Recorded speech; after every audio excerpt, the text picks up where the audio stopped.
Dear students, we continue the same first lesson basic concepts of chemistry and chemical calculations. The next topic is stoichiometry. So this is a theoretical concept. So when we take a balanced chemical reaction, according to this stoichiometry concept, we can explain the reaction, how much reactants involved in the reaction, how much product is formed. To form this much product, how much reactants are required. So all these informations can be obtained from this stoichiometry concept. This is purely a theoretical concept. So the definition of stoichiometry is, it gives a numerical relationship between the chemical quantities in a balanced chemical equation. So this gives an information regarding how much reactants are there, how much products formed. So the application of stoichiometry is, by using this concept, we can take how much, or we can consider how much reactant is required to form the desired product. Or if we take this much reactant, how much product will be formed. So all these informations can be obtained from a balanced chemical reaction using stoichiometry concepts. You consider this reaction, carbon combines with oxygen, it forms carbon dioxide. The coefficients are 1, isn't it? If there is no number, we have to assume that 1 is there. So coefficient for carbon 1, oxygen 1, carbon dioxide 1. I can say 1 mole carbon combines with 1 mole oxygen to form 1 mole carbon dioxide. So the coefficients are called stoichiometric coefficients. This is a balanced chemical reaction. We have equal number of atoms in reactant side as well as product side. This is a balanced chemical reaction. So the coefficients are stoichiometric coefficients. So the symbol represents stoichiometrically equal to. So when we write a chemical reaction, so using the equations, we represent a chemical reaction.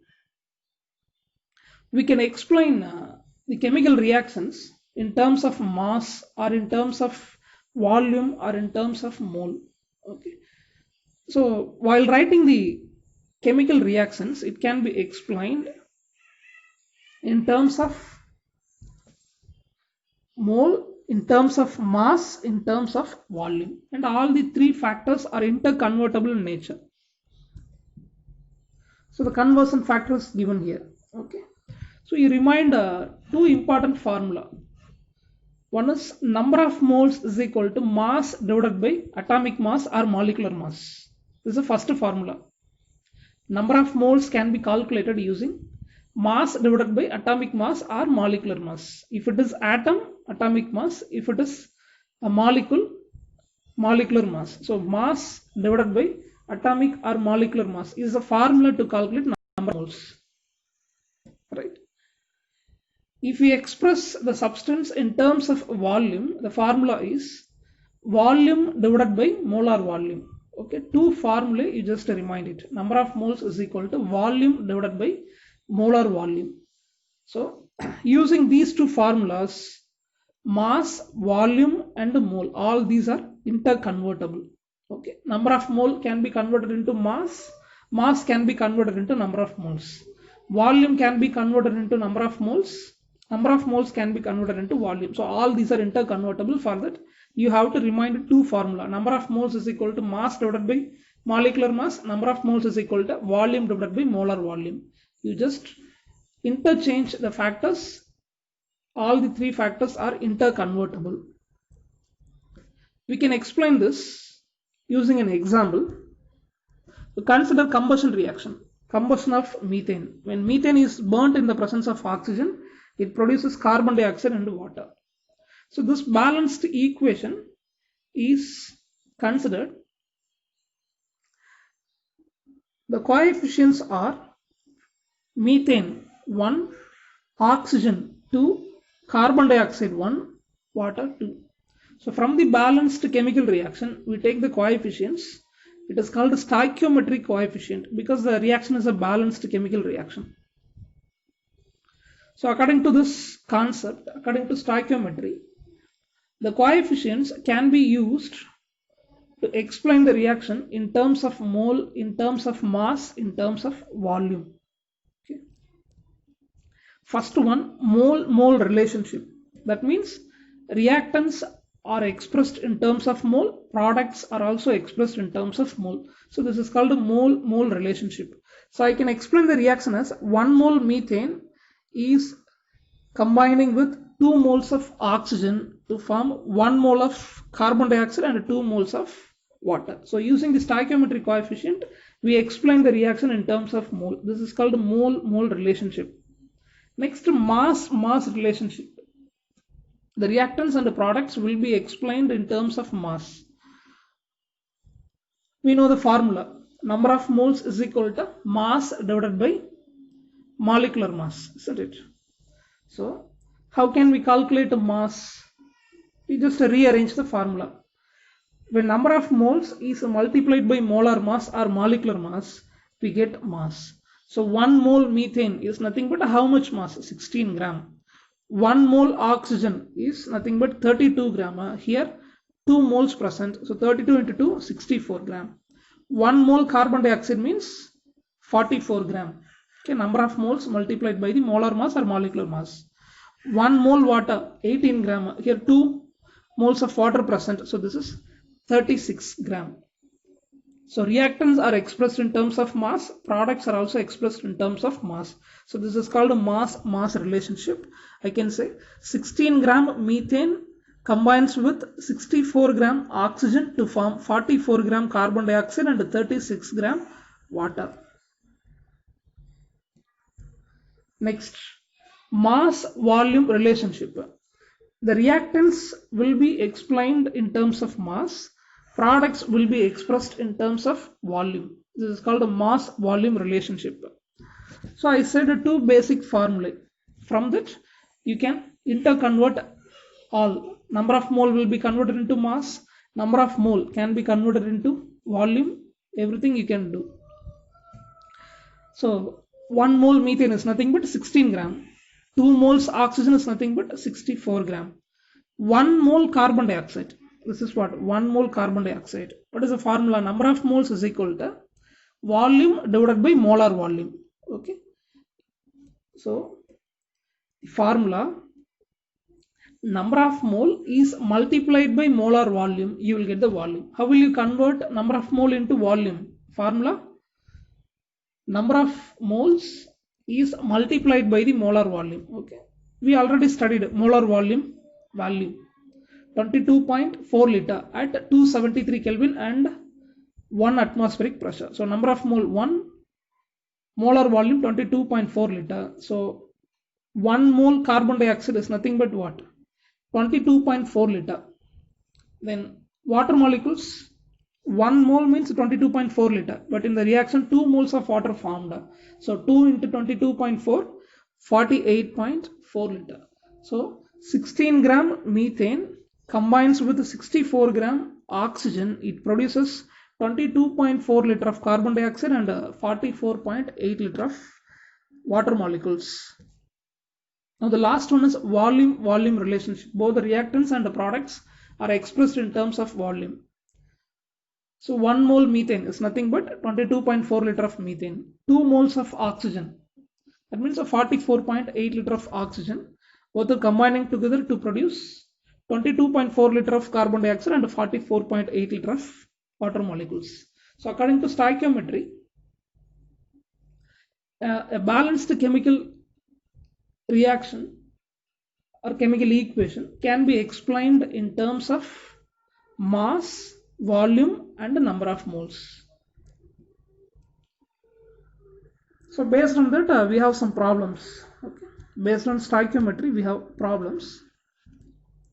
Consider the formation of ammonia. This is a balanced chemical reaction. Nitrogen combines with the hydrogen. So 1 mole nitrogen combines with 3 mole hydrogen to form 2 moles ammonia. Now the question is, how much mole of hydrogen is required to produce 10 mole of ammonia? Okay. So as I said, 3 moles hydrogen is required to produce 2 moles of ammonia. That means how much hydrogen is required to produce 10 mole of ammonia? The answer is 15 moles. Next question is, how much amount of water is produced when 32 gram of methane is burnt? Okay, so consider this balanced chemical equation. 1 mole methane combines with 2 mole oxygen. It produces 1 mole carbon dioxide and 2 moles water. So 1 mole methane is nothing but water, 16 gram. 1 mole methane produces 2 moles of water. So 1 mole of water is 18 gram. 2 moles of water means 36 gram. Now the question is, how much moles of water will be produced when 32 gram methane is burnt? So when 16 gram, that means 1 mole methane is burnt, it produces 2 mole water, that means 36 gram. That means how much mole of water will be produced when 32 gram of methane is burnt? Answer is 72 gram. Third question, how much volume of carbon dioxide is produced when 50 gram of calcium carbonate is heated?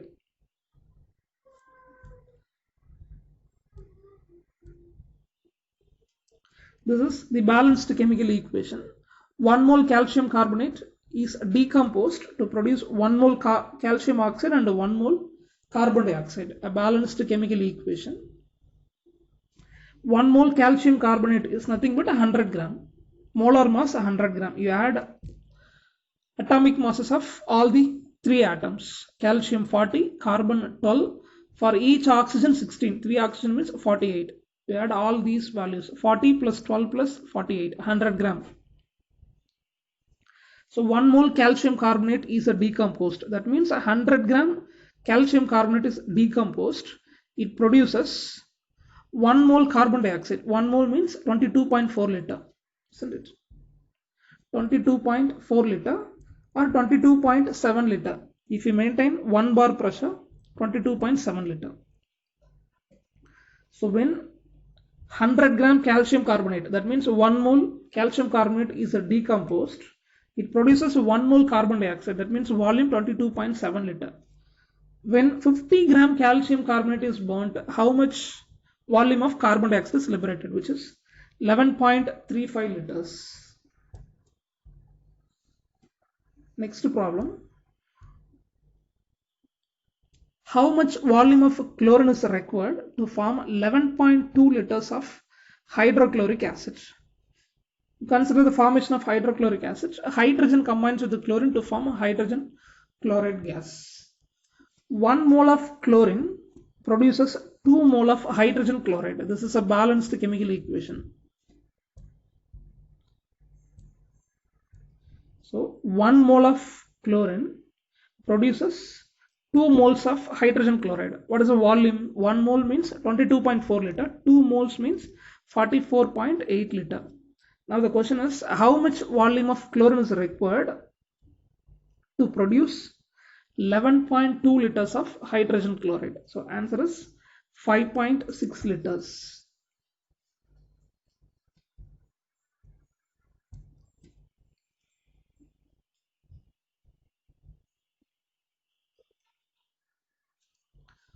Now we are going to calculate the percentage of elements in magnesium carbonate.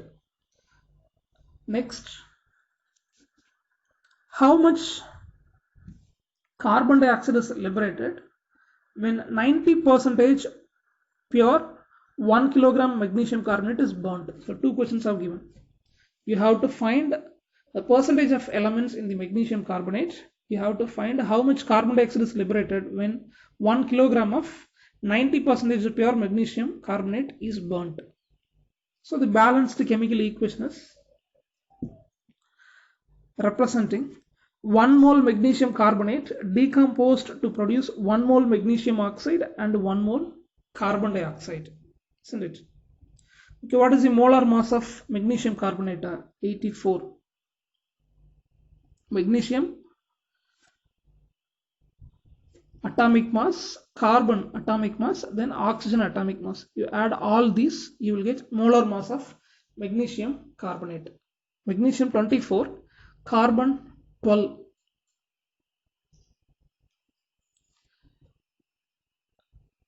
24 plus 12, 36. Then for oxygen, 48. So finally, you will get a molar mass of magnesium carbonate as 84 gram. Okay. So the 84 gram magnesium carbonate contains 24 gram magnesium. So we are going to find the percentage of magnesium. So 84 gram magnesium carbonate contains 24 gram magnesium. That means 100 gram magnesium carbonate contains what? This will give you percentage. Okay. So 28.57 percentage. Then what is the next element in magnesium carbonate? Carbon. 84 gram magnesium carbonate contains only one carbon. That means 12 gram. Okay. So to find the percentage, we multiply by 100. 14.29 percentage. Next element is oxygen. 84 gram magnesium carbonate contains 3 oxygen atoms. For each oxygen, 16 gram. Totally for 3 oxygen atoms, 48 gram. To get the percentage, we multiply by 100. So 57.14 percentage.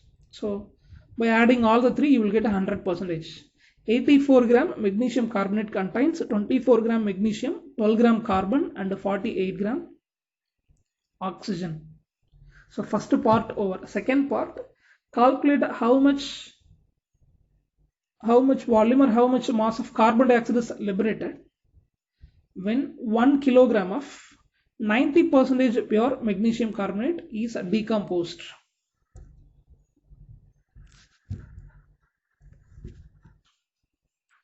So in the balanced chemical equation, we observed that 1 mole magnesium carbonate is decomposed to produce 1 mole carbon dioxide. So 84 gram magnesium carbonate will liberate 44 gram carbon dioxide. That means 1 kilogram of magnesium carbonate liberates what? So we multiply this by 1 kilogram. That means 1000 gram. 44 divided by 84 into 1000. But it is not 100% pure magnesium carbonate. It is just 90%. Again, the formula is multiplied by 90 divided by 100. Okay, out of 100%, only 90% pure magnesium carbonate is taken. So final answer is 0.471 kilogram of carbon dioxide.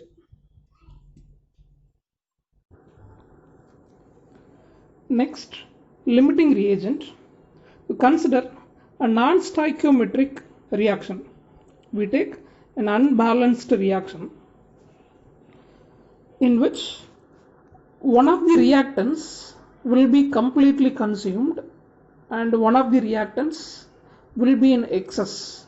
So we call the reactants as a limiting and excess reagents respectively.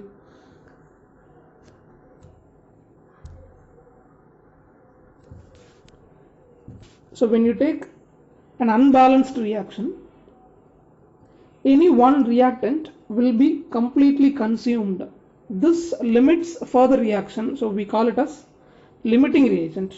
And another reactant will be in excess, so we call the reactant as excess reagent. We can take an example. 3 moles of sulfur is added with 12 moles of fluorine. So number of moles of reactants: sulfur 3 moles, fluorine 12 moles. We can write balanced stoichiometric equation. 1 mole of sulfur will combine with 3 moles of fluorine to produce sulfur hexafluoride as a product. So this is a theoretical balanced equation. So this is a stoichiometric equation. But in laboratory we take 3 mole sulfur, 12 mole fluorine to get the product. So from this stoichiometric equation, we come to a conclusion that 3 moles of sulfur will react with 9 moles of fluorine. Okay. In laboratory we take 3 moles of sulfur. It reacts with 9 moles of fluorine. Out of 12 moles, 9 moles of fluorine involved in a chemical reaction because of 1:3 ratio. In stoichiometric balanced equation, what is the ratio? 1:3. 1 mole sulfur means 3 mole fluorine. The same 1:3 ratio is applied for this reaction also. 3 moles of sulfur will combine with 9 moles of fluorine. Thereby we will get the product sulfur hexafluoride. So in this reaction, all the sulfur molecules are completely consumed. Sulfur will be completely converted into the product. So it limits the further reaction. So sulfur will act as the limiting reagent. What about fluorine? Out of 12 moles, only 9 moles are converted into the product. Remaining we have 3 moles of fluorine which are in excess during the reaction. So fluorine is considered as excess reagent.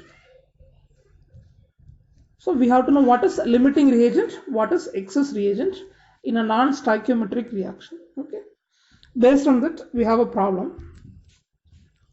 When urea is formed, we have to find what is the limiting reagent and the excess reagent. So the reactants are ammonia and carbon dioxide. Two reactants are combining together to produce a product urea with the liberation of water. So in the question, they have given the mass of ammonia and the mass of carbon dioxide. We take 646 gram of ammonia and 1.144 kilogram of carbon dioxide. That means 1144 gram of carbon dioxide. The question is, you have to find what is the limiting reagent and the excess reagent. This is number 1. Find the limiting reagent and the excess reagent. Question number 2. How much urea is formed during a chemical reaction? You have to find the mass of urea formed. Then how much excess reagent will be in that? What is the mass of excess reagent during the reaction? So all these we have to calculate. We can write the balanced equation. So the reactants are ammonia and carbon dioxide. It provides product urea as well as water. According to this stoichiometric balanced equation, usually 2 moles of ammonia will combine with 1 mole of carbon dioxide to give the product urea as well as water. So we can write the stoichiometric coefficients. The reactants are ammonia and carbon dioxide. Products are urea and water. So stoichiometric coefficients: 2 moles of ammonia, 1 mole of carbon dioxide. Product 1 mole of urea and 1 mole of water. So coefficients are nothing but number of moles. Okay. Then we have a formula to calculate number of moles. Okay. In laboratory we do a chemical reaction. Initially we take 646 gram of ammonia and 1144 gram of carbon dioxide.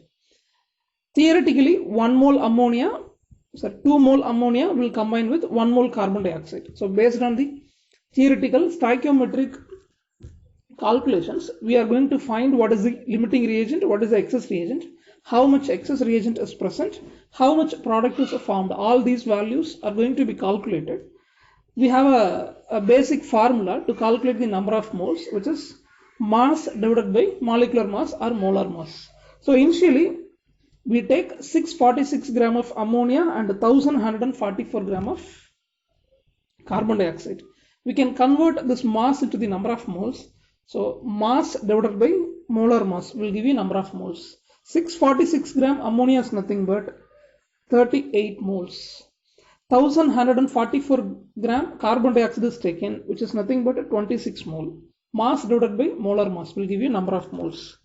So how much reactants are taken in the laboratory? 38 moles ammonia and 26 moles carbon dioxide.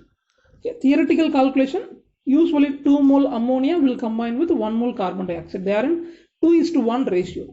Practically how much moles are converted into the product? All these are going to be calculated. So from the given data, we find that 38 moles of ammonia and 26 moles of carbon dioxide are taken in the laboratory. So according to 2:1 ratio, all the ammonia molecules will be converted into the product. But all carbon dioxide will not be converted into the product, isn't it? The ratio is 2:1.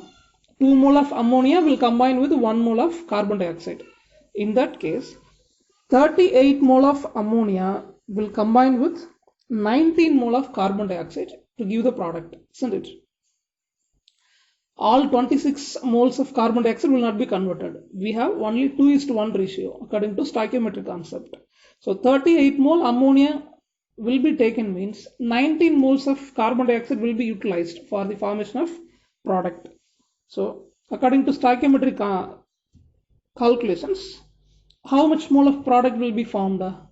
1:1. 1 mole urea and 1 mole water molecule will be formed. The same way, when 38 moles of ammonia combines with 19 moles of carbon dioxide, we will get 19 moles of urea and 19 moles of water. So from this, we get what information? All the ammonia molecules are converted into the product, but 7 moles of carbon dioxide are not converted into the product. Out of 26 moles, 19 moles of carbon dioxide are utilized to form the product. Remaining we have 7 moles. From this data, we can find what is the limiting reagent as well as excess reagent. All the ammonia molecules are consumed, so it is a limiting reagent. It limits the further reaction. Once 38 moles of ammonia are converted into the product, means the reaction will be completed. So it limits the further reaction. Ammonia is the limiting reagent. But what about carbon dioxide? Even though the reaction is completed, we will have excess of reactant carbon dioxide. So carbon dioxide is the excess reagent.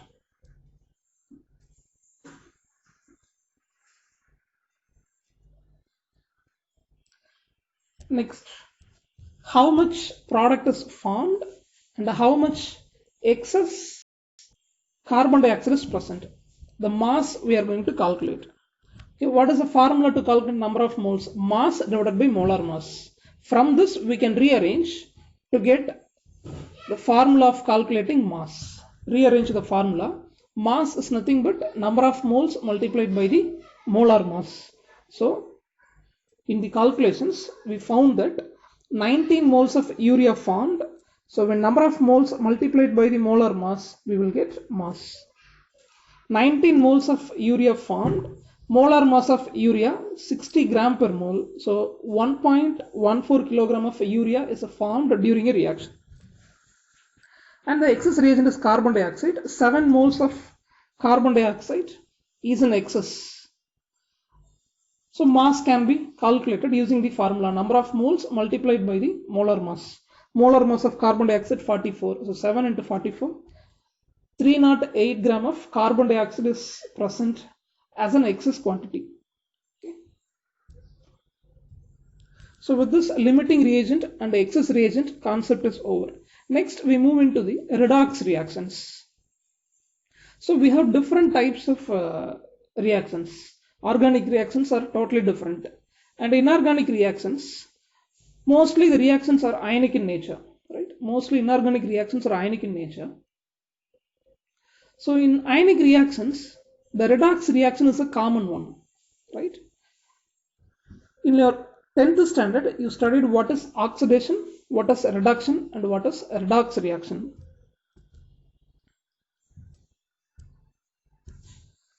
Addition of oxygen is called oxidation.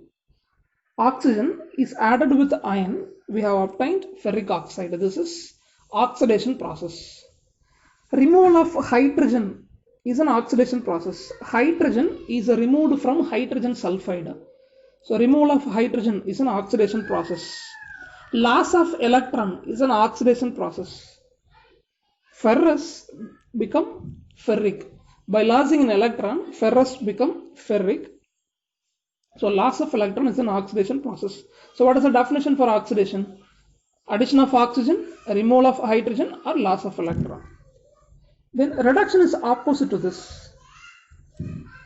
Removal of oxygen is a reduction process. You take copper 2 oxide. Oxygen is removed from copper 2 oxide. So this is a reduction process. Then addition of hydrogen is a reduction process. With the sulfur, hydrogen is added, we get a hydrogen sulfide. Addition of hydrogen is a reduction process. Then gain of electron is a reduction process. Okay. Copper 2 plus ion gains 2 electron, it becomes neutral copper. So addition of hydrogen, removal of oxygen, and the gain of electron is called the reduction process. But practically, oxidation and reduction takes place simultaneously. When you take a reaction, one substance will undergo oxidation, another substance will undergo reduction. So the reaction will be a redox reaction. Okay. Next, what is oxidation number? This is nothing but an imaginary charge on an atom. You can take a single atom or you can take a molecule. Right? So it may be a monoatomic species or it may be a polyatomic species. It may be a polyatomic molecule or a polyatomic ion, whatever it may be. So there will be an imaginary charge for an atom. It is called oxidation number or oxidation state. If you take a molecule, for example water, H2O, when hydrogen is removed from water along with its charges, oxygen will have a particular charge. Example -2. So -2 is the charge of oxygen, which is nothing but the oxidation number or oxidation state. So how can we find the oxidation state? In a molecule, if all other atoms are removed along with their charges, the remaining imaginary residual charge on an atom is called what? Oxidation number. To find the oxidation number, we have certain rules. Rule number 1, when you take free elements, its oxidation state will be a 0. You can take elements like noble gases, helium, neon, argon. So that monoatomic species will be in free element form. Okay. So you can take a sodium, a single atom, which is neutral in nature. So it has 0 oxidation state. And the sum of the atoms will be existing as a molecule of an element like hydrogen, chlorine, fluorine, nitrogen, oxygen. For these molecule of an element, oxidation state is 0. Okay. So for free elements, that means uncombined state, oxidation state is 0. For monoatomic ion, there will be only one atom with a charge. It may be a cation or anion. For monoatomic ion, the charge is nothing but oxidation number. How can we find the oxidation number for a monoatomic ion? Its charge is nothing but ion. You can take sodium cation, Na+. What is the charge? 1+. 1+ is the oxidation state of Na+. You can take an anion, Cl-, chloride ion. Its charge is 1-, so which is nothing but the oxidation state. Next, for a neutral molecule, when you add oxidation state of all the atoms, the final answer will be a 0. Right? To take a neutral molecule, sulfuric acid is a neutral molecule. It is not a polyatomic ion. It is a polyatomic molecule. A molecule is formed by 2 or more different type of atoms. For these type of neutral molecules, when you add oxidation states of all the atoms in the molecule, the final answer will be a 0. You can take sulfuric acid. Here we have hydrogen atom, sulfur atom, and oxygen atom. So we can add oxidation state of hydrogen, oxidation state of sulfur, and oxidation state of oxygen. To add oxidation number of all the atoms, hydrogen, sulfur, and oxygen, final answer will be 0. Okay. This is not a neutral molecule. It's called a sulfate anion. For these type of ions, it may be a polyatomic cation or polyatomic anion.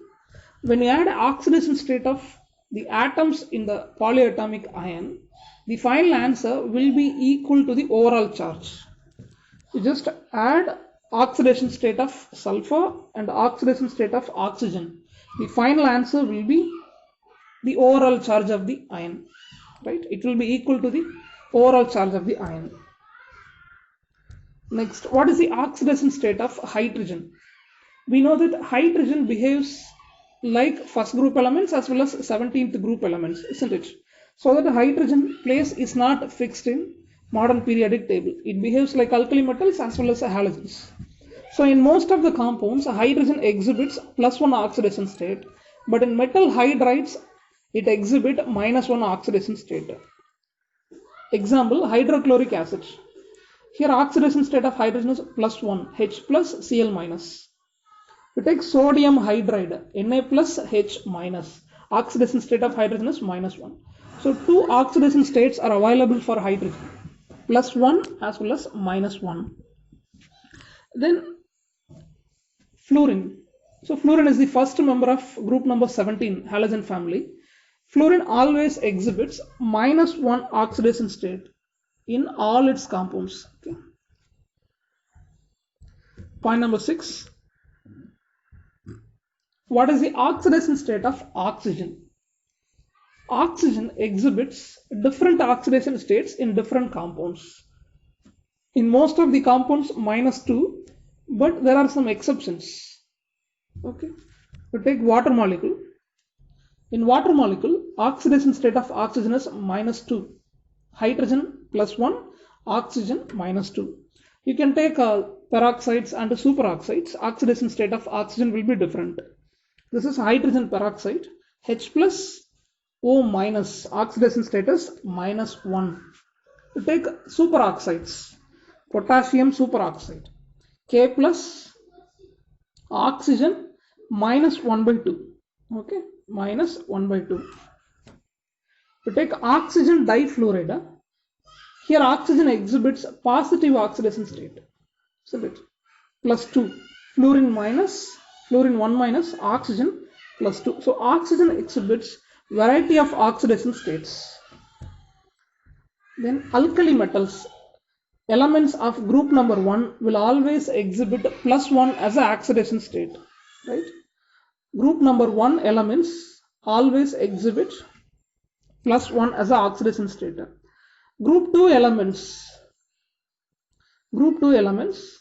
will exhibit +2 as an oxidation state. Okay. Some of the examples are given. How to find the oxidation state of an atom in a molecule. Take a carbon dioxide. In carbon dioxide molecule, we are going to find the oxidation state of carbon. As I told, for a neutral molecule, overall charge will be 0, isn't it? So we are going to find the oxidation state of carbon, which is taken as X. Then what is the oxidation state of oxygen? -2. In carbon dioxide, totally 2 oxygen atoms present. So -2 is multiplied by 2. X minus 4 is equal to 0. So X is equal to 4. Oxidation state of carbon is 4. Next, we are going to find the oxidation state of sulfur in sulfuric acid. So oxidation state of hydrogen +1, 2 hydrogen atoms present. Then oxidation state of sulfur is going to be calculated, so which is taken as X. Oxidation state of oxygen -2, totally 4 oxygen atoms present. Oxidation state -2 is multiplied by 4. This is neutral molecule, so overall charge 0. Okay.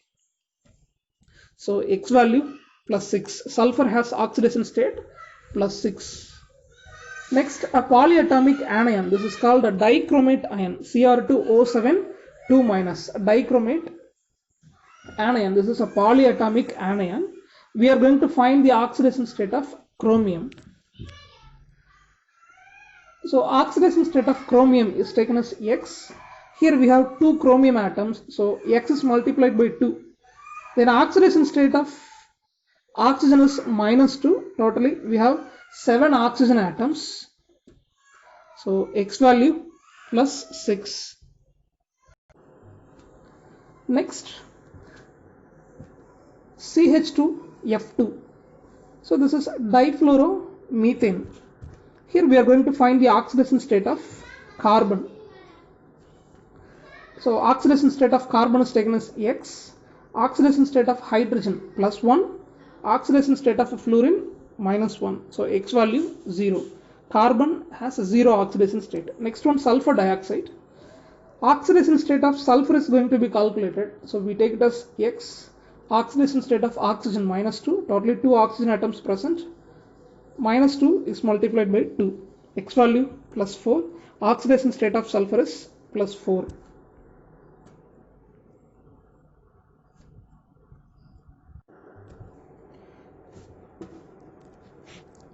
Next, we are going to find the substance which undergoes oxidation. and the substance which undergoes reduction in a redox reaction using the oxidation number. So when you take a redox reaction, if the oxidation number of an element increases, we can say the substance which undergoes oxidation. And if the oxidation number decreases, we can say the substance which undergoes reduction. So based on this, we can easily identify oxidizing agent as well as reducing agent. To take the following reaction, potassium permanganate as well as ferrous sulfate. So we have two substances. These two are reacting together. In the presence of sulfuric acid, we get different products like a potassium sulfate, manganese sulfate, ferric sulfate and water. Based on the changes in the oxidation number, we can easily identify the substance which undergoes oxidation as well as reduction. In potassium permanganate, the oxidation state of manganese, the element manganese, has the oxidation state +7. In the reactant side, oxidation state of manganese is +7. Observe the oxidation state of manganese in the product side. Product side we have +2. So oxidation state is changed from +7 to +2. That means oxidation number reduces. So when oxidation number decreases for an element, we can say the substance undergoes reduction. Consider the oxidation state of metal ion. In the reactant side, oxidation state is +2.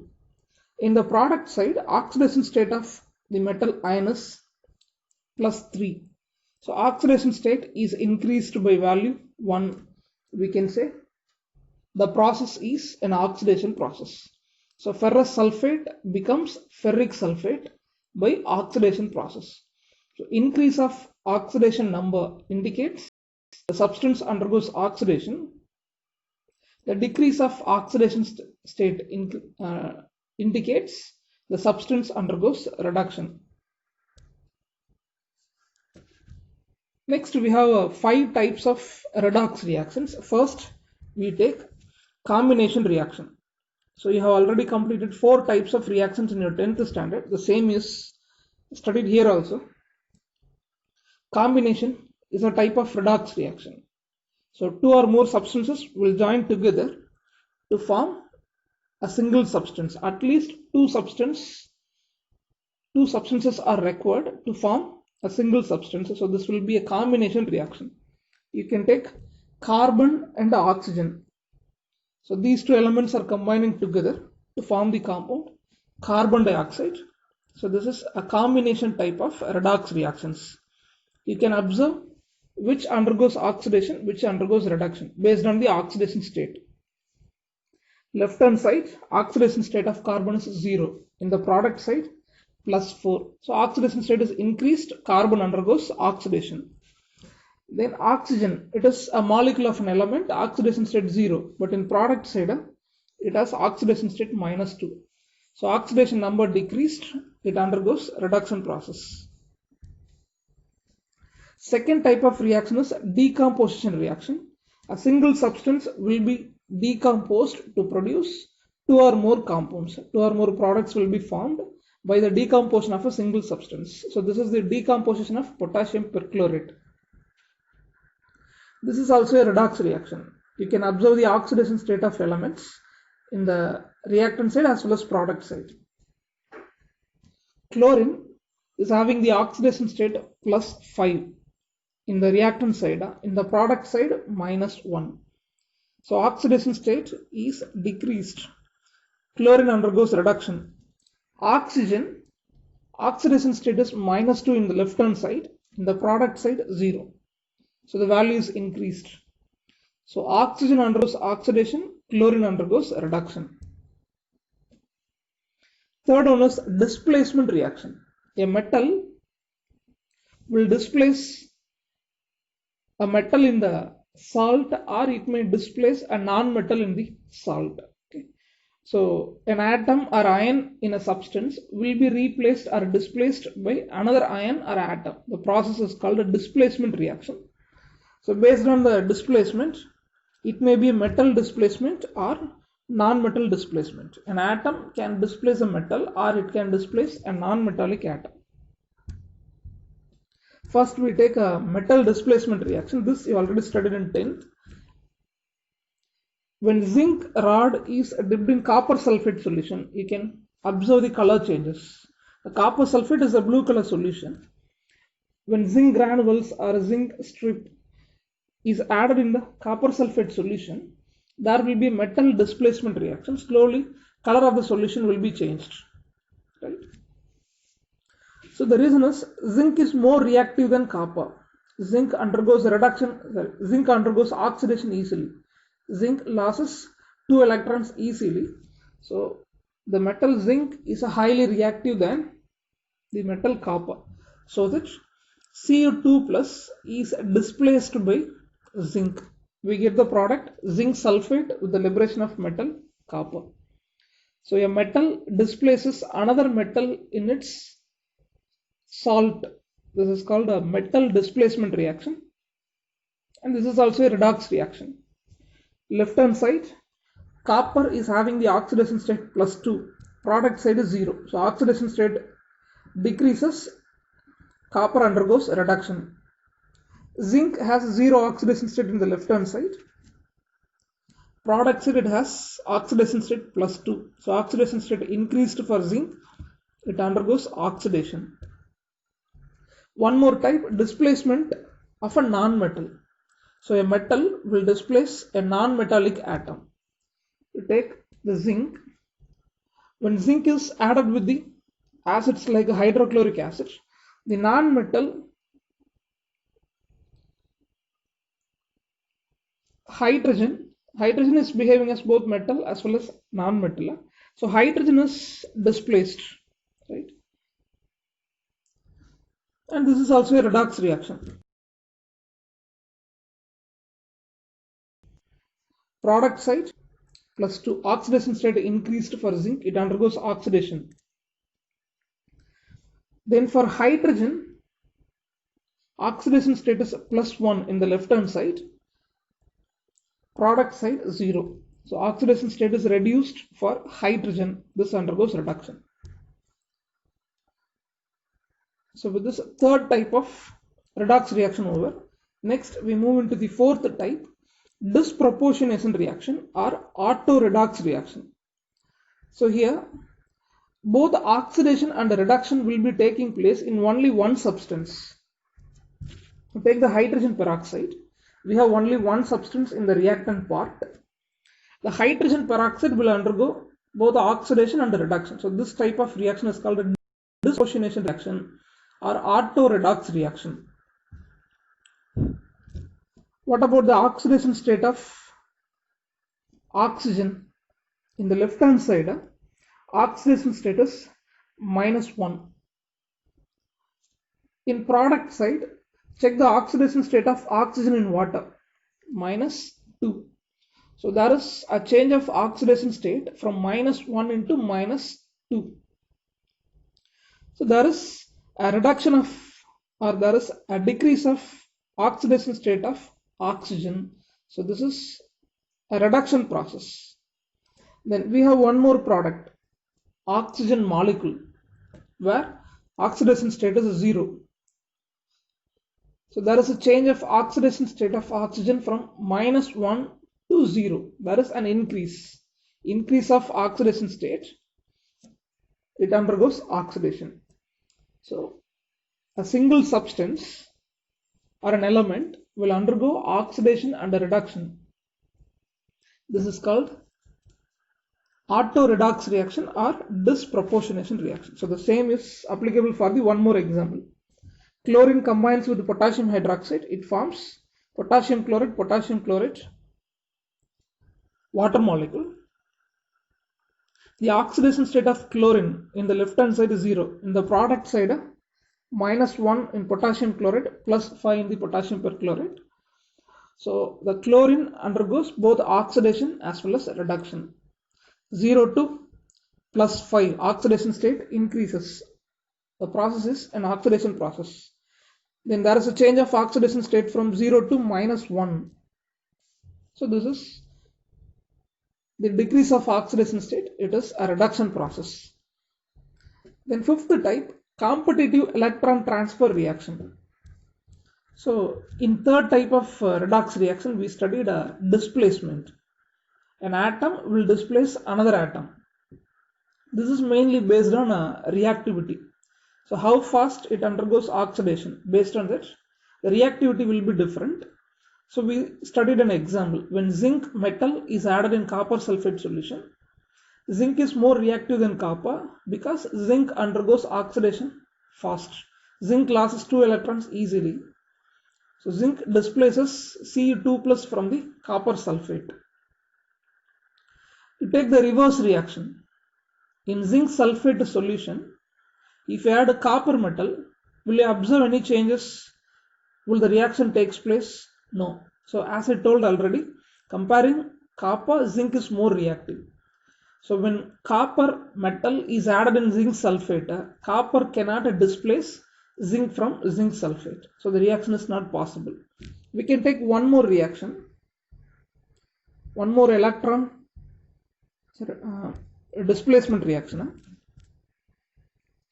Silver nitrate solution, in that we are adding copper metal. There will be a displacement reaction. Right? So silver is displaced from silver nitrate. We get the metal silver. Due to the displacement, we get copper to nitrate. So this indicates what? Comparing silver, copper is more reactive. So copper metal undergoes oxidation easily than the silver. Okay. And this is also a redox reaction. Oxidation state of copper is 0 in the reactant part. Oxidation state of copper is +2 in the product side. So there is an increase of oxidation number, which indicates the process is an oxidation process. So take the silver. It is in oxidation state +1 in the reactant part. Product side, oxidation state is 0. So there is a decrease of oxidation number, which indicates silver undergoes reduction. So this is a redox reaction. Why we say that competitive electron transfer reaction means we find which metal undergoes oxidation easily, and based on that we can find the more reactive element. Okay. So zinc displaces copper from copper sulfate. So zinc is more reactive than copper, or we can say zinc undergoes oxidation easily than the copper, but reverse reaction is not possible.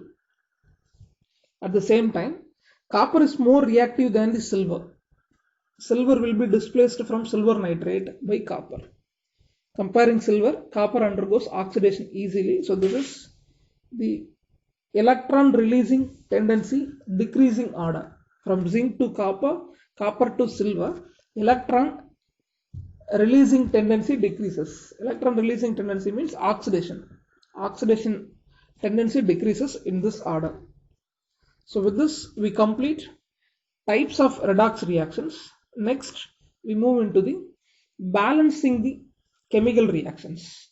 If any unbalanced equation is given, you have to balance it. For that we follow two methods: oxidation method. Second one is ion electron method or half reaction method. In both oxidation number method and ion electron method, we follow the same principle. That means the reactions are redox reactions. So number of electrons lost will be equal to the number of electrons gained. One substance undergoes oxidation by loss of electron. The another substance will receive that electrons to undergo reduction. Okay. If 5 electrons lost by a substance, means the same 5 electron will be received by another substance. So loss of electron is an oxidation process, and the substance is called a reducing agent. And another substance will gain the electron. The process is a reduction process, and the substance is called oxidizing agent. Okay. So what is the principle?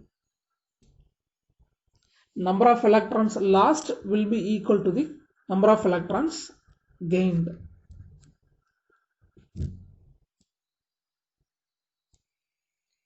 So first we start oxidation number method. Example, ferrous sulfate combines with potassium permanganate in the presence of sulfuric acid. We get the product ferric sulfate, manganese sulfate, potassium sulfate along with water. This is an unbalanced chemical equation. We have to balance it using the oxidation number method. First step, in the unbalanced equation, we have to find which substance undergoes oxidation, which substance undergoes reduction using the oxidation number. So we already studied increase of oxidation number indicates oxidation, decrease of oxidation number indicates reduction. Based on this concept, we have to find which substance undergoes oxidation, which substance undergoes reduction. We have to identify. So in the given example, which undergoes oxidation? Ferrous sulfate. So oxidation state is increased. Left hand side plus 2, product side plus 3. So the metal ion undergoes oxidation. And which undergoes reduction? Manganese. Left hand side plus 7, oxidation state. Product side plus 2. So manganese undergoes reduction. Second step. So as we told, number of electrons lost will be equal to the number of electrons gained. Based on this concept, we are going to equate number of electrons. Okay. We have to equate number of electrons lost and number of electrons gained.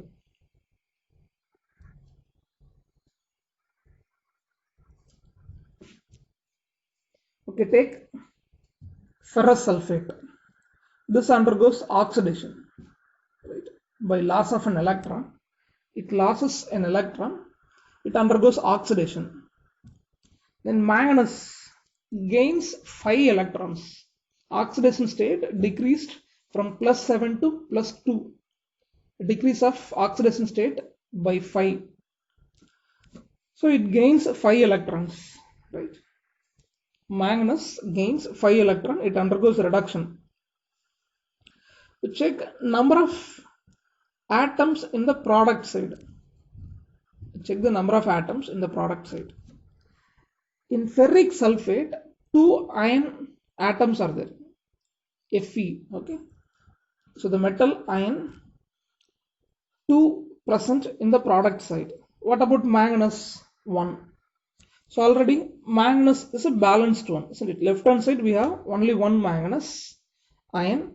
Product side we have only 1 manganese ion. No issues.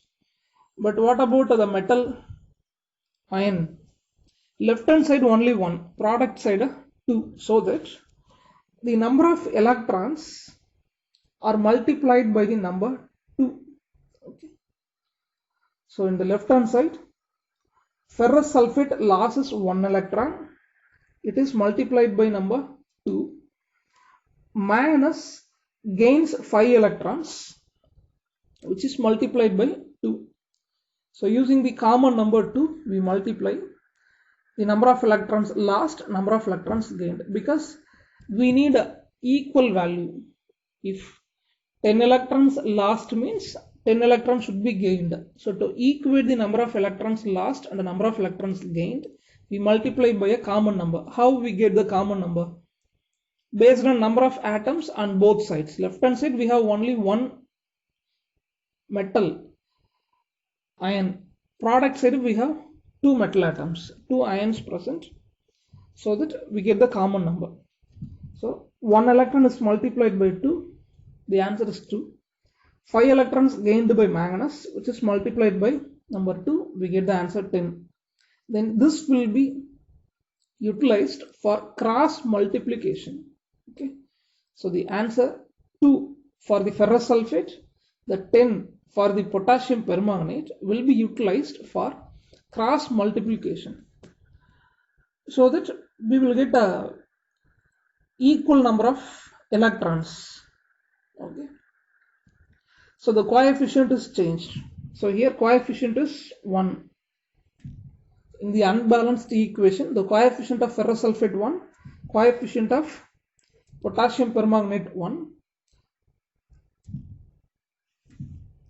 by getting these values and the cross multiplication, coefficient will be changed. So 10 ferrous sulfate and 2 potassium permanganate. Now number of electrons are balanced, isn't it? You check the number of electrons lost and the number of electrons gained, both will be equal. 10 ferrous sulfate, that means what? 10 electrons lost, 1 ferrous ion loses 1 electron. So 10 ferrous ion loses 10 electron.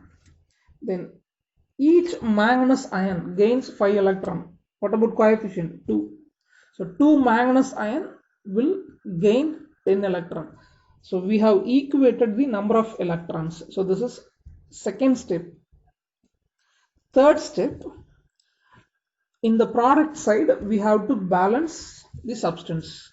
Okay, so because of redox reaction we get the products: ferric sulfate, manganese sulfate and potassium sulfate. So the product obtained is because of oxidation and reduction. We call the products as oxidized product and reduced product. Okay. Ferrous sulfate undergoes oxidation, we get ferric sulfate. So this is called the oxidized product. Manganese ion undergoes reduction. So the formed manganese sulfate product is called a reduced product. So in the right hand side, the oxidized product and the reduced product are considered. There should be equal number of atoms on both sides, left hand side and right hand side. There should be equal number of atoms. For that we consider oxidized and reduced products. Okay. So in third step, balance the oxidized and reduced products with the reactants. Okay. So left hand side we have 10 iron atoms. Left hand side we have 10 iron atoms. Product side we have coefficient 1. So coefficient 1 is changed into 5. Then only we will get 10 iron atoms in product side also. We change the coefficient of ferric sulfate. Coefficient 1 is changed into 5. Next, left hand side we have 2 manganese ion. Product side only 1. Okay, so we change the coefficient here. Coefficient 1 is changed into 2. So oxidized product ferric sulfate and a reduced product manganese sulfate undergoes change of coefficients. So this is third step.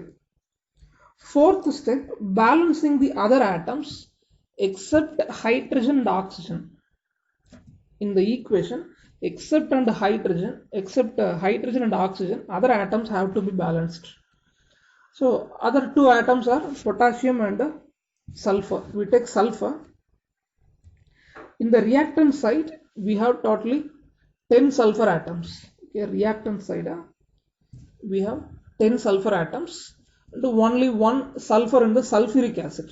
We are going to change the coefficient of sulfuric acid, so we did not consider. So we consider only 10 sulfur atoms present in the ferrous sulfate. Okay. What about product side? Totally 18. 15 sulfur atoms in the ferric sulfate, 2 sulfur atoms in the manganese sulfate, only 1 sulfur atom in the potassium sulfate. So in the unbalanced equation, totally 10 sulfur atoms present in the reactant side, 18 sulfur atoms present in the product side. So here we are not considering the sulfur atom present in the sulfuric acid because we are going to change the coefficient of sulfuric acid. So to get equal number of sulfur atoms, the coefficient of sulfuric acid is changed. So coefficient 1 is changed into 8. Then only we will have equal number of sulfur atoms. 10 sulfur atoms in the ferrous sulfate, 8 sulfur atoms in the sulfuric acid. Left hand side 18. Product side as usual 18. So here 15 plus 2 17 plus 1 18. So total number of sulfur atoms 18 on reactant side as well as product side. Remaining one more atom is potassium, which is already balanced. In the reactant side we have 2 potassium atom. Product side also we have 2 potassium atoms. Already it is balanced. So in step 4, we have balanced elements except hydrogen and oxygen. We move into the 5th step. In 5th step, we have to balance hydrogen and oxygen atoms. So left hand side, we have 16 hydrogen atoms, 8 molecules of sulfuric acid. So 8 into 2, 16. Product side, we have only 2 hydrogen atoms. So that we change the coefficient of water in the product side. Left hand side 16 hydrogen atoms, product side only 2. So we have to change the coefficient in the product side. Coefficient 1 is changed into 8 for the water molecule. Now both sides we have equal number of hydrogen atoms. Left hand side 16, product side also 16. And the oxygen, when you check number of oxygen atoms on both sides, it will be equal. Okay, so when you take this reaction, we have already balanced iron, manganese, potassium, sulfur. By balancing the hydrogen atom, oxygen is also balanced. So this is called the balanced equation. We follow 5 steps in the oxidation number method to balance an unbalanced chemical equation. Okay, this is an important question. Next we move into the another method of balancing the chemical equations. This is called a half reaction method or ion electron method. As usual, in the first step we have to find which substance undergoes oxidation, which substance undergoes reduction. So we take the same example, reaction of potassium permanganate and ferrous sulfate in the presence of sulfuric acid. Based on the oxidation stage, we find the metal ion undergoes oxidation. Ferrous becomes ferric. Manganese 7 plus becomes manganese 2 plus. This undergoes reduction. So in first step, we identify the oxidizing and reducing agent. Second step, the redox reaction will be written as 2 half reactions. Always oxidation and reduction will take place simultaneously. So in a redox reaction, we separate the reactions, oxidation and reduction. Okay. So ferrous becomes ferric by losing an electron. This is an oxidation reaction. We take it as equation 1. Manganese plus 7 is changed into manganese plus 2 by gaining 5 electrons. So this is reduction. We take it as equation number 2. After that,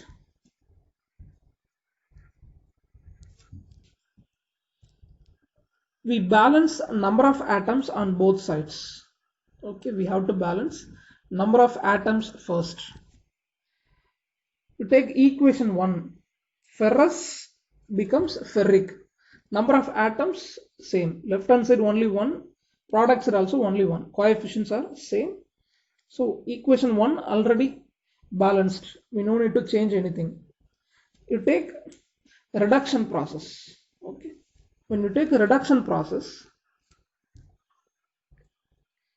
you take this reduction. Left hand side 1 manganese, product side 1 manganese. But what about oxygen? Left hand side we have 4 oxygen atoms. So this reduction is an unbalanced one. Okay, so we are going to balance it. Number of atoms should be equal on both sides. Manganese already balanced, oxygen is not balanced. For that, what we are going to do? In the product side, we add 4 molecules of water. Okay, left hand side 4 oxygen atoms present. To balance product side, we add 4 water molecules. By adding that, product side 8 hydrogen atoms present. 4 into 2, 8 hydrogen atoms present. Reactant side we don't have hydrogen atoms, so that in the we add 8 H plus ion. H plus ion represents acid. Okay, it's a proton which represents acid.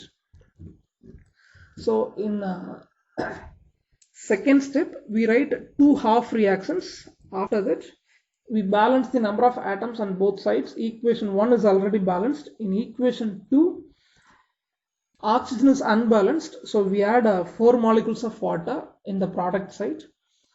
So hydrogen unbalanced, right hand side 8 hydrogen atoms are there. To balance it, 8 H plus ions are added in the reactant side. Now it is a balanced one. Number of atoms are equal on both sides. We take it as equation number 3.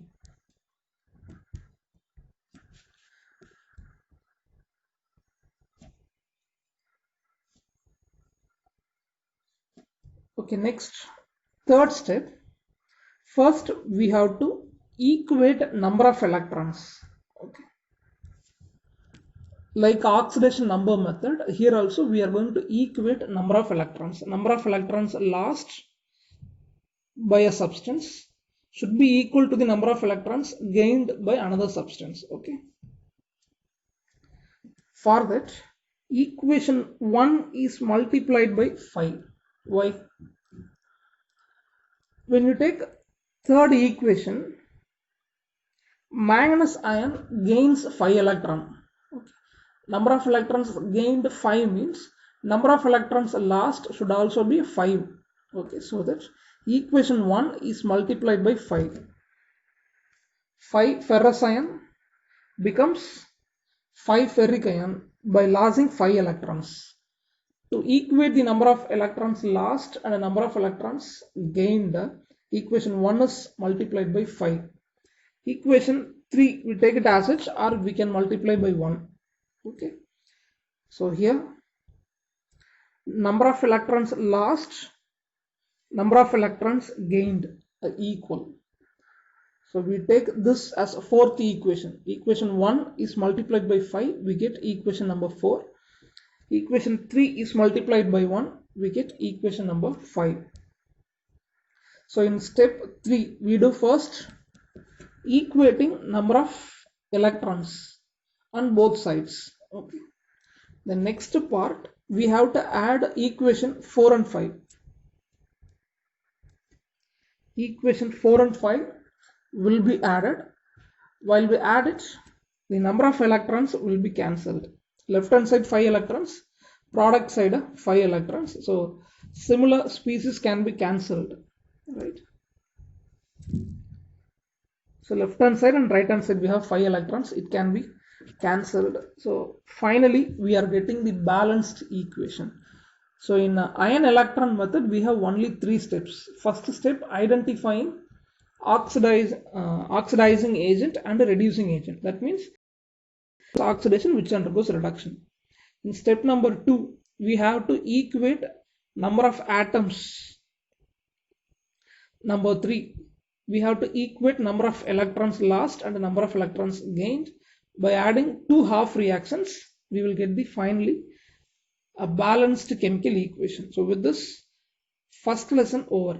Basic concepts of chemistry and chemical calculations over, right? So I have given you the revision video. So if you find any tough topic in this lesson, you just utilize this video. For detailed clarification, you can check our regular video. Okay. So in our regular class, we already posted videos. For a detailed view, you can check our regular class video. Thank you.